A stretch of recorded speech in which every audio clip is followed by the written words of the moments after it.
Hi every one, അസ്സാം വലൈക്കും, നമസ്കാരം. ഇന്നത്തെ പുതിയൊരു വീഡിയോയിലേക്ക് വീണ്ടും എല്ലാ കൂട്ടുകാർക്കും ഒരിക്കൽ കൂടി സ്വാഗതം. ഇന്ന് ഞാൻ വന്നിട്ടുള്ളത് എന്നത്തെയും പോലെ തന്നെ ചില കുഞ്ഞു കുഞ്ഞു ടിപ്സുകളൊക്കെ കളക്ട് ചെയ്തിട്ട് തന്നെ കേട്ടോ. അപ്പോൾ നമുക്ക് വേഗത്തിൽ എളുപ്പത്തിൽ ചെയ്യാൻ പറ്റിയിട്ടുള്ള ടിപ്സുകളാണ് കേട്ടോ ഞാൻ എല്ലാം കാണിക്കുന്നത്. അപ്പോൾ എന്തായാലും വീഡിയോ സ്കിപ്പ് ചെയ്യാതെ ഒന്ന് കാണാൻ ശ്രദ്ധിക്കണേ. എന്നാൽ നമുക്ക് നേരിട്ട് വീഡിയോ ഒന്ന് കണ്ടിട്ട് വരാം.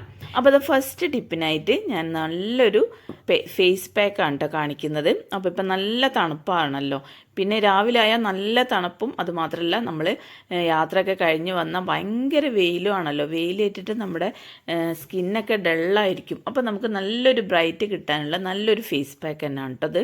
അപ്പോൾ ഈ ഒരു ഫേസ് പാക്കിനായിട്ട് ഞാൻ ഉപയോഗിക്കുന്നത് കുറച്ച് മുൾട്ടാണി മട്ടിയാണ് കേട്ടോ.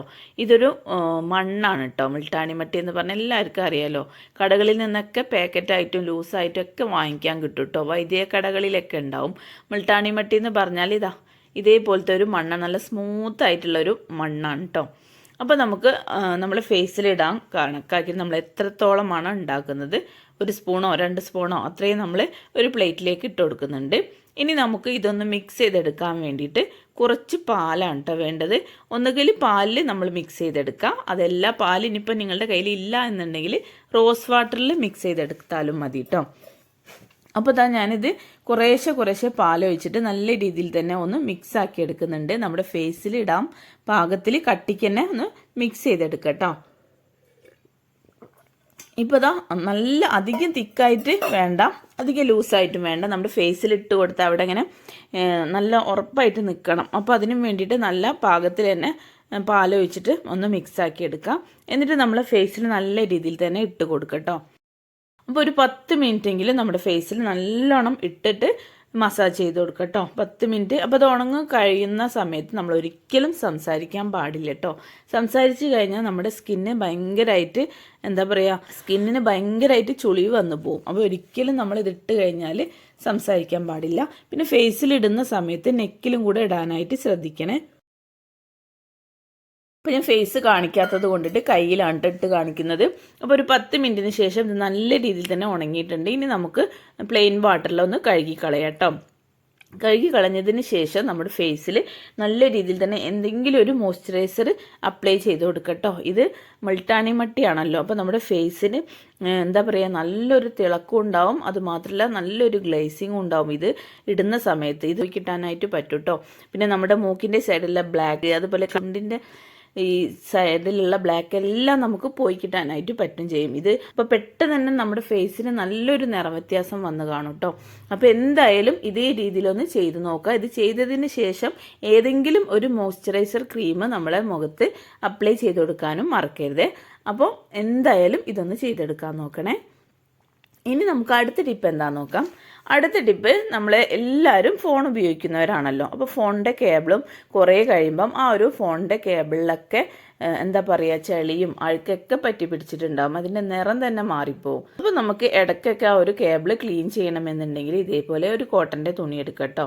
കോട്ടൻ്റെ തുണി ഇല്ലെങ്കിൽ ടിഷ്യൂ പേപ്പർ ആയാലും മതി കേട്ടോ. എന്നിട്ട് അതിൽ കുറച്ച് വിനാഗിരി ഒഴിച്ചു കൊടുക്കുക. പിന്നെ കുറച്ച് പേസ്റ്റും ആക്കി കൊടുക്കുക കേട്ടോ. പേസ്റ്റ് എടുക്കുന്ന സമയത്ത് വൈറ്റ് പേസ്റ്റ് തന്നെ എടുക്കാനായിട്ട് നോക്കണം. ഇപ്പം ഞാൻ എൻ്റെ കയ്യിൽ വൈറ്റ് ഇല്ലാത്തത് കൊണ്ടിട്ട് നീല കളറുള്ള പേസ്റ്റ് ആട്ടോ ചേർത്ത് കൊടുക്കുന്നത്.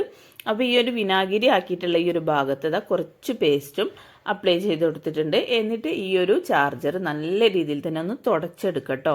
കുറച്ച് വെള്ളം ഉണ്ടാവില്ല ഒരു വിനാഗിരിൻ്റെ നനവുള്ളത് കൊണ്ടിട്ട്. നല്ല രീതിയിൽ തന്നെ ഈ ഒരു കേബിളും അതേപോലെ ഈ ഒരു കേബിളിൻ്റെ ഹെഡും എല്ലാം നല്ല രീതിയിൽ തന്നെ ഒന്ന് അമർത്തിയിട്ട് ഇങ്ങനെ ഒന്ന് തുടച്ചു കൊടുക്കുക. അങ്ങനെ തുടയ്ക്കുന്ന സമയത്ത് ഇതിൻ്റെ മുകളിലുള്ള എല്ലാ അഴുക്കും പൊടിയും എല്ലാം പോയിട്ട് നല്ല രീതിയിൽ തന്നെ നമുക്ക് ഈ ഒരു ചാർജർ ക്ലീനായി കിട്ടാനായിട്ട് പറ്റും. എത്ര പഴകിയ ചാർജറായാലും നല്ല പുതിയതുപോലെ തന്നെ ആയി കിട്ടാൻ പറ്റും കേട്ടോ. അപ്പോൾ എല്ലാവരും ഈ രീതിയിലൊക്കെ ഒന്ന് ചെയ്ത് നോക്കാം. ചാർജറൊക്കെ വാങ്ങിക്കുന്ന സമയത്ത് ഒരുപാട് വിലയാണ്, പ്രത്യേകിച്ച് ഐഫോണിൻ്റെ ചാർജറൊക്കെ ആകുമ്പോൾ നമ്മൾ കരുതി കൊണ്ടുപോകും. അപ്പോൾ നമ്മൾ ചാർജർ ഹാൻഡ് ബാഗിലൊക്കെ ഇട്ടിട്ട് കൊണ്ടുപോകുന്ന സമയത്ത് നമുക്ക് കുറഞ്ഞ സ്പേസിൽ ഈ ഒരു ചാർജർ വെക്കണം എന്നുണ്ടെങ്കിൽ ഇതേ രീതിയിലൊന്ന് വെച്ച് കൊടുക്കുക കേട്ടോ. ഈ ഒരു ചാർജറിൻ്റെ കേബിൾ ഇതേപോലെ ഒന്ന് മടക്കിയിട്ട് ഒരു റബ്ബർ ബാൻഡ് ഇട്ട് കൊടുക്കുക കേട്ടോ അതിൻ്റെ മുകളിൽ.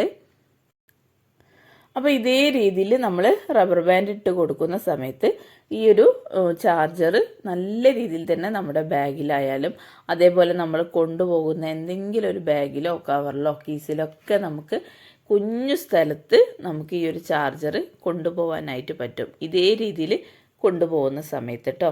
അപ്പോൾ ഈ ഒരു കേബിളിൻ്റെ വയർ ഇങ്ങനെ അലക്ഷ്യമായി ഇടും വേണ്ട. ഇതേപോലെ മടക്കിയിട്ട് ഒരു റബ്ബർ ബാൻഡ് ഇട്ട് കൊടുത്തു കഴിഞ്ഞാൽ നമുക്ക് എത്ര ചെറിയ സ്പേസ് ആയാലും നമുക്ക് ഈ ഒരു വലിയ കേബിളുള്ള ചാർജർ വയർ നമുക്ക് കുഞ്ഞു സ്പേസിൽ നമുക്ക് കൊള്ളിക്കാനായിട്ട് പറ്റും കേട്ടോ. അപ്പോൾ എന്തായാലും ഈ ഒരു കുഞ്ഞു ടിപ്പും ഒന്ന് ചെയ്തെടുക്കാൻ മറക്കരുതേ. അപ്പോൾ ഞാനിടുന്ന എല്ലാ വീഡിയോസും നിങ്ങൾക്ക് പെട്ടെന്ന് തന്നെ ചെയ്തെടുക്കാൻ പറ്റിയിട്ടുള്ള സിമ്പിളായിട്ടുള്ള ടിപ്സുകളാട്ടോ. അപ്പോൾ ഇതെല്ലാം നിങ്ങൾക്ക് യൂസ്ഫുൾ ആവുമെന്ന് ഞാൻ വിചാരിക്കുന്നു. അപ്പോൾ എന്തായാലും യൂസ്ഫുൾ ആവുകയാണെങ്കിൽ ഈ വീഡിയോ കാണുന്നതോടൊപ്പം തന്നെ നിങ്ങൾ മറക്കാതെ ഒരു ലൈക്ക് ചെയ്ത് സപ്പോർട്ട് ചെയ്യാൻ മറക്കരുതേ. ഇനി നമുക്ക് ദാരിയാസ് കിച്ചണിലെ അടുത്ത വീഡിയോ എന്താണെന്ന് നോക്കാം. അടുത്ത വീഡിയോ ഞാൻ കാണിക്കുന്നത് നമ്മൾ എന്തെങ്കിലും പ്രൊഡക്റ്റുകൾ വാങ്ങിക്കുമല്ലോ. ഇപ്പോൾ ഞാൻ വിറ്റാമിൻ സി സിറമിൻ്റെ ഒരു പ്രൊഡക്റ്റിൻ്റെ ഒരു ബോക്സാണ് കേട്ടോ കാണിക്കുന്നത്. നമ്മൾ ഇതേപോലെ ബോക്സിലൊക്കെ എന്തെങ്കിലും സിറം വാങ്ങിച്ചു കഴിഞ്ഞാൽ ഈ ഒരു ഇതിൻ്റെ പെട്ടി നമ്മൾ ഒഴിവാക്കല്ലോ. അപ്പോൾ ഇനിയിപ്പോൾ നമ്മളിങ്ങനെ ഇതേപോലത്തെ നല്ല ഭംഗിയുള്ള ബോക്സൊക്കെ ആകുമ്പം ഒഴിവാക്കേണ്ട ആവശ്യമില്ല കേട്ടോ. നല്ല ഉറപ്പും ഭംഗിയുള്ള ബോക്സ് ആകുമ്പം ആരും ഒഴിവാക്കേണ്ട ആവശ്യമില്ല. ഇതേപോലെ അതിൻ്റെ ബാക്ക് സൈഡിൽ ഇതേപോലെ ഡബിൾ ടാപ്പ് ഒട്ടിച്ചു കൊടുക്കട്ടോ. എന്നിട്ട് ഈ ഒരു ഡബിൾ ടാപ്പിൻ്റെ പുറത്തത്തെ ഭാഗത്തുള്ള ഈ ഒരു സ്റ്റിക്കർ ഇങ്ങോട്ട് പറിച്ചെടുക്കുക. എന്നിട്ട് നമ്മൾ കുട്ടികളെ പഠിക്കാനിരിക്കുന്ന സ്റ്റഡി ടേബിളിൻ്റെ അരികി വശത്തൊക്കെ ഇതേ രീതിയിലൊന്ന് ഒട്ടിച്ചു കൊടുക്കട്ടോ. ഡബിൾ ടാപ്പ് ആകുമ്പം നല്ല രീതിയിൽ തന്നെ അവിടെ ഒട്ടി നിന്നോളൂ. രണ്ട് ഭാഗത്തും സ്റ്റിക്കർ ഉള്ളത് കൊണ്ടിട്ട് നല്ല രീതിയിൽ ഉറപ്പായിട്ട് നല്ല രീതിയിൽ തന്നെ അവിടെ ഒട്ടി നിന്നോളും. എന്നിട്ട് കുട്ടികളെ സ്റ്റഡി ടേബിളിൻ്റെ അരികു വശത്തോ അല്ലെങ്കിൽ നമ്മൾ കിച്ചണിലോ സ്റ്റോർ റൂമിലൊക്കെ ഇതേ രീതിയിൽ ഏതെങ്കിലും ഒരു മൂലക്ക് ഇതേപോലെ ഒന്ന് വെച്ച് കൊടുത്തു കഴിഞ്ഞാൽ നമുക്കിതാ കുഞ്ഞു സാധനങ്ങൾ അതേപോലെ നല്ല വെയിറ്റ് ഇല്ലാത്ത കുഞ്ഞു സാധനങ്ങളൊക്കെ ഇതേപോലെ ഇട്ട് വെക്കാനായിട്ട് പറ്റും കേട്ടോ. പ്രത്യേകിച്ച് കുഞ്ഞുങ്ങൾ പഠിക്കാനിരിക്കുന്ന സ്റ്റഡി ടേബിളിൻ്റെ അരികുവശത്ത് വെക്കുന്നതായിരിക്കും ഏറ്റവും നല്ലത് കേട്ടോ. ഇതേപോലെ വെച്ച് കഴിഞ്ഞാൽ അവർക്ക് പേനയോ അതേപോലെ പെൻസിലോ ഇറേസറോ അതേപോലെ പെൻസിൽ കൂർപ്പിച്ചിട്ടുള്ള ആ ഒരു പൊടികളൊക്കെ ഉണ്ടാവില്ല അതെല്ലാം ഇതിലിങ്ങനെ ഇട്ട് കൊടുത്ത് കഴിഞ്ഞാൽ നമുക്ക് റൂമിലോ സ്റ്റഡി ടേബിളിൻ്റെ അടുത്തൊന്നും അങ്ങനെ വേസ്റ്റ് ഉണ്ടാവില്ല. ഈ ഒരു വേസ്റ്റൊക്കെ ഇതിലേക്ക് ഇട്ട് കഴിഞ്ഞാൽ നമ്മൾ അടിച്ചു വരുന്ന ക്ലീൻ ആക്കുന്ന സമയത്ത് ഇത് അങ്ങനെ തന്നെ എടുത്തിട്ട് വേസ്റ്റ് ബാസ്ക്കറ്റിലേക്ക് ഇട്ടാൽ മതി കേട്ടോ. അപ്പോൾ എല്ലാവരും ഇതേ രീതിയിലും ഒന്ന് ചെയ്ത് നോക്കണേ. ഇനി നമുക്ക് അടുത്ത ടിപ്പ് എന്താണെന്ന് നോക്കാം. അടുത്ത ടിപ്പ്, നമ്മൾ പുട്ടൊക്കെ ചുടുന്ന സമയത്ത് ആ ഒരു പുട്ടും കുടത്തിൽ വെള്ളം വെക്കല്ലോ. ആ ഒരു വെള്ളം വെക്കുന്ന സമയത്ത് നമ്മൾ ഇതേപോലെ ആ ഒരു വെള്ളത്തിലോട്ടേക്ക് കുറച്ച് ജീരകം ചേർത്ത് കൊടുക്കട്ടോ. ജീരകം പിന്നെ എല്ലാവരും കറിയിലൊക്കെ അരയ്ക്കാനായിട്ട് ഉപയോഗിക്കുന്നതാണല്ലോ. ജീരകവും പിന്നെ കുറച്ച് ഉലുവയും ഇതേ രീതിയിൽ ഇട്ട് കൊടുക്കട്ടോ. ആ ഒരു പുട്ടും കുടത്തിൽ ഇതേപോലെ ഇട്ട് കൊടുത്തു കഴിഞ്ഞാൽ നമ്മളിങ്ങനെ പുട്ട് ചുടുന്ന സമയത്ത് ഈ ഒരു ജീരകവും അതേപോലെ ഉലുവയും ചേർത്തിട്ടുള്ള ഈ ഒരു വെള്ളം തിളച്ചിട്ടുള്ള ഈ ഒരു ആവി പുട്ടിലോട്ടേക്ക് ഇങ്ങനെ വരുന്ന സമയത്ത് ആ പുട്ടിന് നല്ലൊരു ടേസ്റ്റുമായിരിക്കും. അതുമാത്രമല്ല നമുക്ക് പുട്ടൊക്കെ കഴിച്ചു കഴിഞ്ഞാൽ ചിലവർക്ക് ഭയങ്കര നെഞ്ചീറലൊക്കെ ഉണ്ടാവും. അപ്പോൾ നമുക്ക് ആ ഒരു ഗ്യാസിൻ്റെ അസുഖം ഇല്ലാതിരിക്കാനായിട്ട് പറ്റും ചെയ്യും കേട്ടോ. അപ്പോൾ ടേസ്റ്റുമാണ്, ഗ്യാസുള്ള അസുഖം ഇല്ലാതാവാൻ പറ്റും ചെയ്യും. അപ്പോൾ എല്ലാവരും ഈ ഒരു കുഞ്ഞു ടിപ്പും ഒന്ന് ചെയ്തെടുക്കാൻ മറക്കല്ലേ. ഇനി നമുക്ക് അടുത്ത ടിപ്പ് എന്താണെന്ന് നോക്കാം. അടുത്ത ടിപ്പ്, നമ്മൾ മിക്ക ആളുകളും രാത്രി ആയി കഴിഞ്ഞാൽ ചപ്പാത്തി കഴിക്കുന്നവരാണല്ലോ. എല്ലാ വീടുകളിലും മിക്ക ആളുകളും ചപ്പാത്തിക്കാരാണ്. അപ്പോൾ നമ്മൾ ചപ്പാത്തി പരത്തുന്ന സമയത്ത് ഇതേ രീതിയിലൊന്ന് പരത്തി നോക്കട്ടോ. ചപ്പാത്തി ഇങ്ങനെ ഓരോ ഉരുളകളാക്കി എടുക്കട്ടോ ആദ്യം തന്നെ. എന്നിട്ട് നമുക്ക് ഓരോ ഉരുളകളും ഇതേ രീതിയിലൊന്ന് വെച്ച് കൊടുക്കാം. ആദ്യം ഒരു കവർ വെക്കട്ടോ. കവറിൻ്റെ മുകളിലായിട്ട് ഒരു ഉരുള വെച്ച് കൊടുക്കുക. എന്നിട്ട് വീണ്ടും ഒരു കവർ വെക്കുക. ആ ഒരു കവറിൻ്റെ മുകളിലായിട്ട് ഒരു ഉരുളയും കൂടി വെച്ച് കൊടുക്കുക. എന്നിട്ട് വീണ്ടും കവർ വെക്കുക. അങ്ങനെ പ്രോസസ്സിങ് ആയിട്ട് ഇങ്ങനെ വെച്ച് കൊടുക്കാം. അപ്പോൾ ഇങ്ങനെ കവർ വെക്കുന്ന സമയത്ത് അതിൽ കുറച്ച് എണ്ണ തടവിയിട്ട് വെക്കുന്നതായിരിക്കും കേട്ടോ നല്ലത്. അങ്ങനെ വെക്കുന്ന സമയത്ത് ഈ ഒരു കവറിൻ്റെ മുകളിലൊന്നും ഈ ഒരു ചപ്പാത്തി മാവ് പറ്റി പിടിക്കാൻ ചാൻസ് ഇല്ല.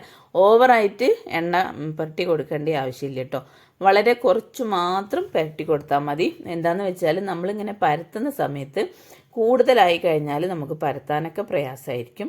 അപ്പോൾ നമ്മൾ വളരെ കുറച്ച് മാത്രം എണ്ണ തേച്ച് കൊടുത്തതിന് ശേഷം ഇതേപോലെ ഇങ്ങനെ ലെയറായിട്ട് ഇങ്ങനെ വെച്ച് കൊടുക്കാം. എന്നിട്ടിങ്ങനെ ഒറ്റ പരത്തൽ ഇതേ രീതിയിലൊന്ന് പരത്തി കൊടുക്കാം കേട്ടോ. കുഴലെടുത്തിട്ട്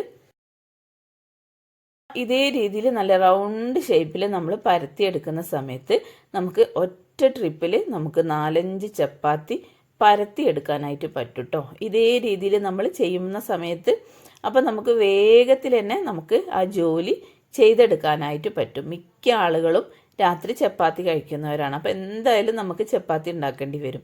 അപ്പോൾ നമ്മൾ ഇതേ രീതിയിൽ ഉരുളകളാക്കി വെച്ച് കൊടുത്തു കഴിഞ്ഞാൽ സിമ്പിളായിട്ട് കുഞ്ഞുങ്ങൾക്ക് വരെ പെട്ടെന്ന് തന്നെ ചെയ്തെടുക്കാൻ പറ്റിയിട്ടുള്ള നല്ലൊരു കിടിലൻ ടിപ്പാണിത് കേട്ടോ. അപ്പോൾ ഈ ഒരു ടിപ്പ് എന്തായാലും നിങ്ങൾക്ക് യൂസ്ഫുൾ ആവുമെന്ന് ഞാൻ വിചാരിക്കുന്നു കേട്ടോ. അപ്പോൾ എന്തായാലും യൂസ്ഫുൾ ആവുകയാണെങ്കിൽ മറക്കാതെ ഒരു ലൈക്ക് ചെയ്ത് സപ്പോർട്ട് ചെയ്യണേ. അപ്പോൾ അതാ ഞാൻ ഈ ഒരു പത്തിരിയെല്ലാം ഇവിടെ പരത്തി എടുത്തിട്ടുണ്ട്. ഇനി നമുക്ക് ഈ ഒരു ചപ്പാത്തി മുകളിൽ നിന്നും ഓരോ കവറുകൾ ഇങ്ങനെ എടുത്ത് മാറ്റി നോക്കാം കേട്ടോ.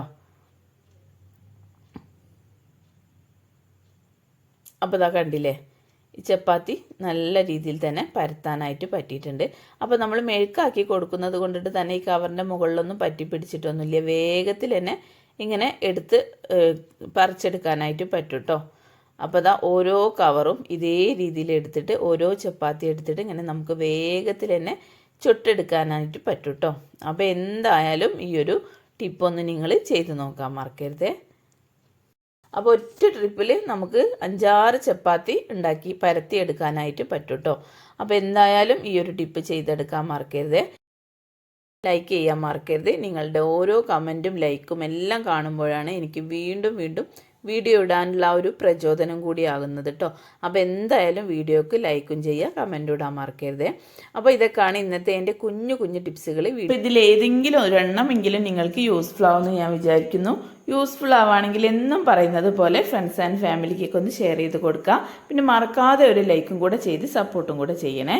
അപ്പോൾ ഇനി അടുത്ത് പുതിയ വെറൈറ്റി വീഡിയോ ആയിട്ട് വീണ്ടും നാളെ കാണാം. ഇൻഷാ അല്ലാഹ്. Thank you.